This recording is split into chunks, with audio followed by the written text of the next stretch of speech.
The jet was already waiting. I was standing at Gate 42 in Phoenix, with a boarding pass for a flight that no longer existed. The woman behind the counter turned her monitor slightly toward me, not enough for me to read everything, but enough to make one thing clear. The computer was saying this, not her. Mom, your reservation was canceled. When? She checked again. 11 minutes ago. By whom? That was when she hesitated. Not because she did not know the answer, because she knew exactly how badly it was going to sound. It was canceled from the account that booked it. My daughter's account? She nodded. My phone buzzed before I had even stepped away from the desk. One message. 3 words. Find your own way. I did not feel rage. I felt relief, the kind that arrives when something you have anticipated finally happens and you can stop preparing for it. I typed 4 words back. The jet is already waiting. If that sounds like a rich woman delivering a dramatic one-liner, let me stop you there. The jet was not a status symbol. It was a 1998 Learjet 45 with 9,000 hours on the airframe, a cracked cup holder, and a coffee stain older than my ownership. It was in Phoenix because, earlier that morning, it had carried a cooler containing a human liver from Cleveland to Mesa. It was scheduled to reposition home empty that evening. I simply decided to take the empty seat. But to understand why my daughter stranded me in an airport, and why those 4 words frightened her more than I intended, you need to understand the document she had signed.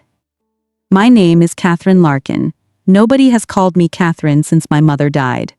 I'm Kit. I'm 64 years old, divorced for 22 years, and I have arthritis in both hands from 3 decades of moving cargo that could not wait for tomorrow. I started at Larkin Air Services when I was 19. Back then, I answered phones in a metal building at Cuyahoga County Airport for $4.10 an hour. The name was a coincidence, but at 19, seeing your name on a building feels like destiny. I was a dispatcher, then a co-pilot, then a schedule manager. Eventually, painfully, I bought my way into ownership. When a hospital needed a part, a transplant team needed an organ, or a factory needed a gearbox, at 2 in the morning, we flew it. That was my life. In 1991, the company's founder, Walt Prazak, sold me 9%. I did not have the money, so I signed a note. I paid it off over 11 years while raising a child alone. He sold me more in 1999 and again in 2006.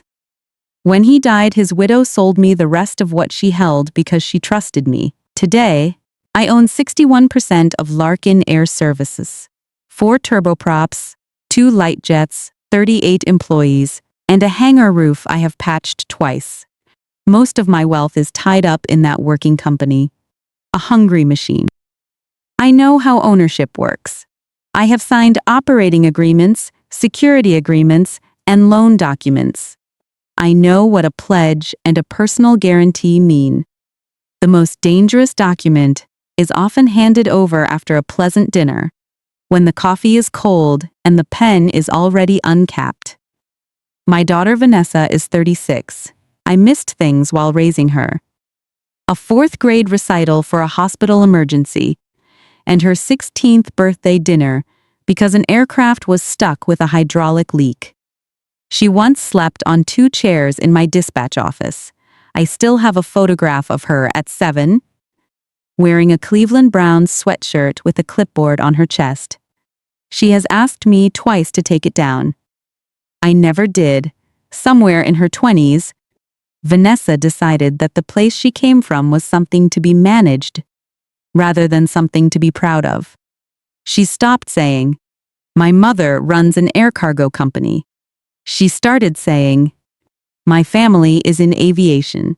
At a cousin's wedding, she called our hangar the facility and changed the subject when someone asked what we transported. I noticed. I said nothing. That was my first mistake. Then Vanessa met Preston Boyd.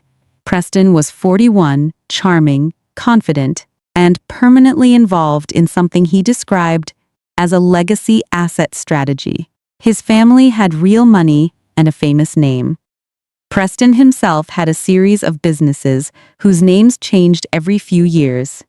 At our first dinner, he asked me 9 questions in a row about Larkin Air Services: fleet size, utilization, debt service, our Part 135 certificate, and the value of the hangar. I answered every question. I thought he was interested in my work. Later, I realized he was appraising an asset. At their wedding, he called Larkin Air a wonderful little legacy platform. Everybody laughed. I did too. I understood the insult and chose to make it harmless. The folder arrived in October 2024 at a Sunday dinner in their house in Bexley. Vanessa had made pork loin. Preston opened an expensive bottle of wine. When the plates were cleared, he said, "Kit, can I steal you for 10 minutes? I want to show you something I've been working on for you." The folder was navy blue.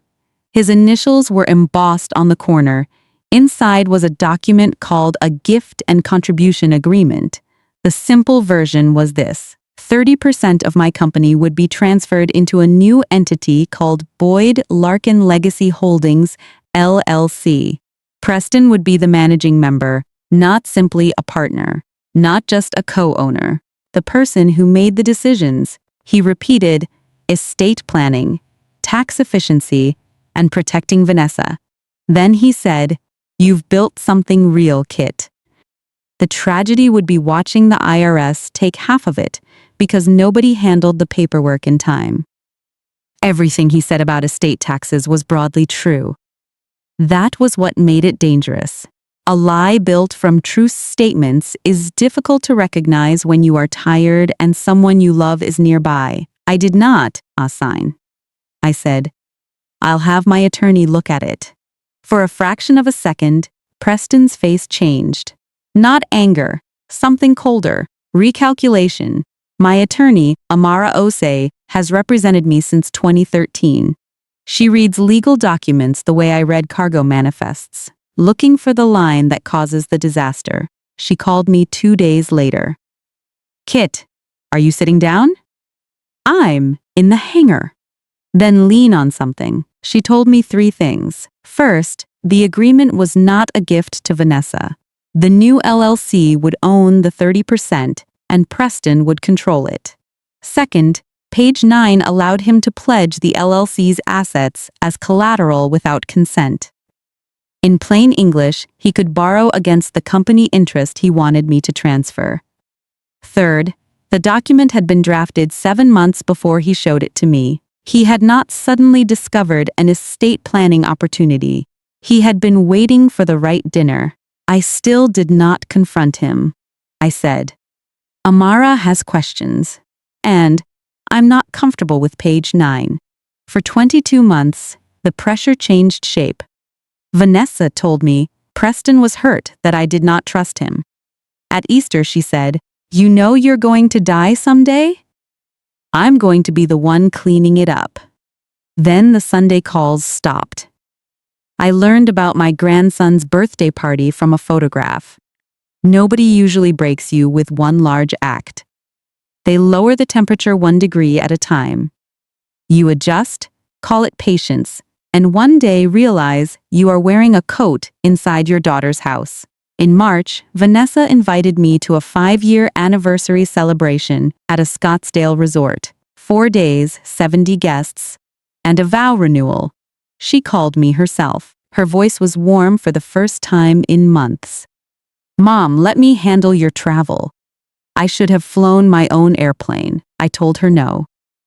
Larkin Air is a commercial operation serving hospitals, manufacturers, and emergency logistics.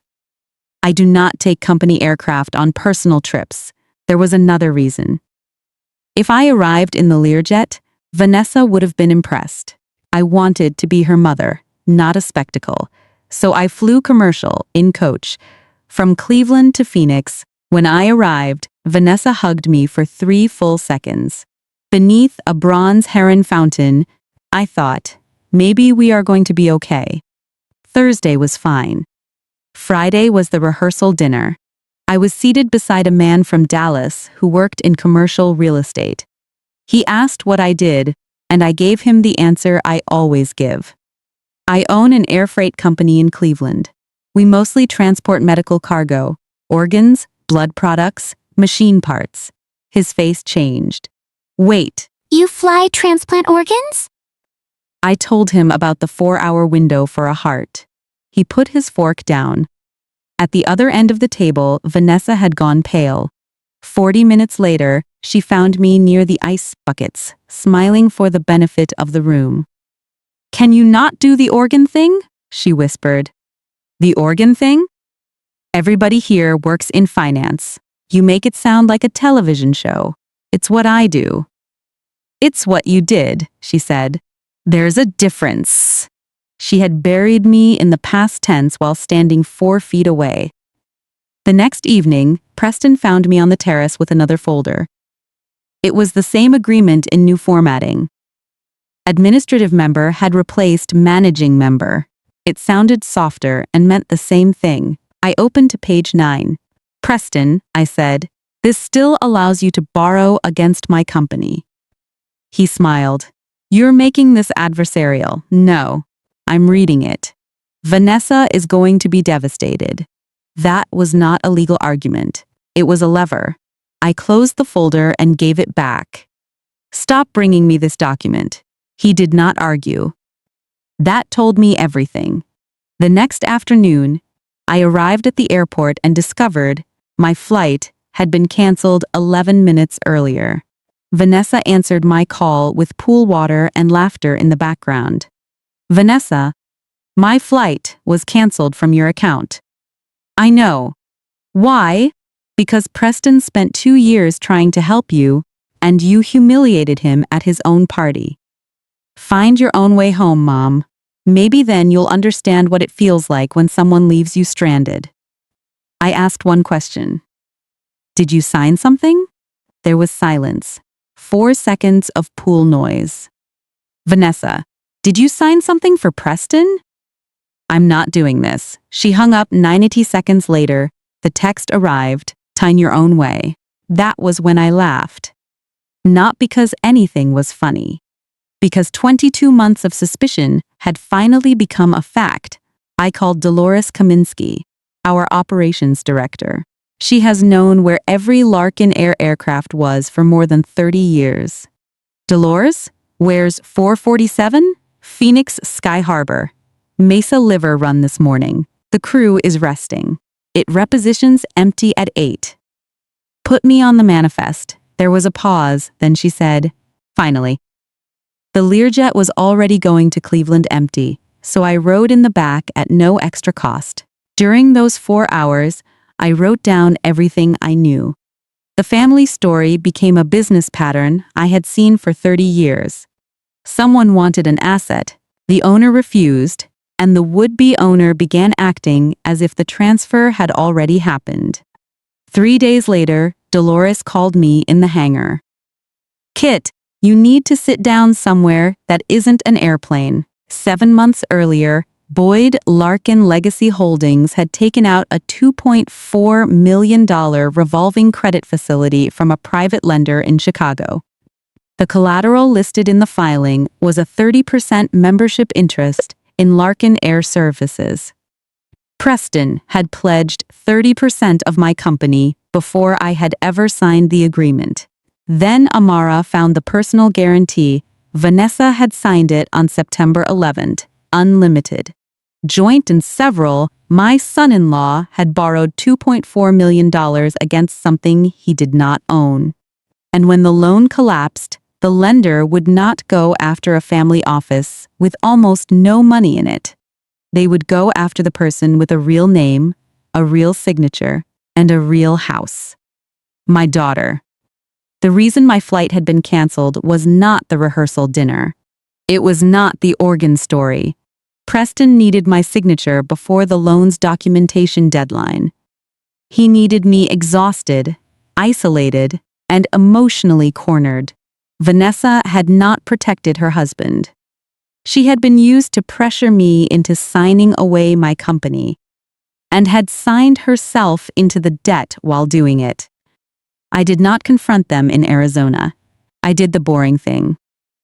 Amara sent the lender a 9-page letter with my operating agreement and chain of title. Within 72 hours, the lender called her. Then regulators and federal investigators became involved. The following week, my daughter arrived with a manila envelope. She had read the guarantee for the first time. "Mom," she said, "I signed something." "I know." He told me it was a formality. "I know." She sat on my kitchen floor with her back against the dishwasher. I should have read it. I had 22 months of "I told you so" in my mouth, and I had never worked harder at not saying it. I sat beside her. "You're going to be okay," I said. Not because this was harmless. Because I never signed his paper. That was the entire difference between losing 30% of my company and losing everything. Preston was later indicted on fraud-related charges. The money had gone into a leased office, branding, a failed restaurant investment, and a fraudulent fund. He had been someone else's victim while making victims of us. Vanessa sold the house, moved into an apartment, and separated from him. None of that repaired the years between us. But in August, my grandson turned 6. Vanessa called and asked, very carefully, whether they could visit the hangar. I put my grandson in the left seat of a King Air. Dolores came in on her day off and turned on the landing light. Vanessa stood near the hangar door with her arms crossed, as if she no longer knew where to put her hands. After a while, she asked, "Mom, what did you text when your flight was canceled?" "The jet is already waiting." She was quiet. I explained that it was an empty repositioning flight and cost the company nothing extra. She covered her face and laughed until she cried. "We are not fixed. Stories often end where real families begin. We talk on Sundays now.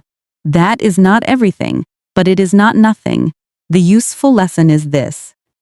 When someone gives you a document at the end of a pleasant evening, while you are tired and the pen is already uncapped, the timing is part of the strategy.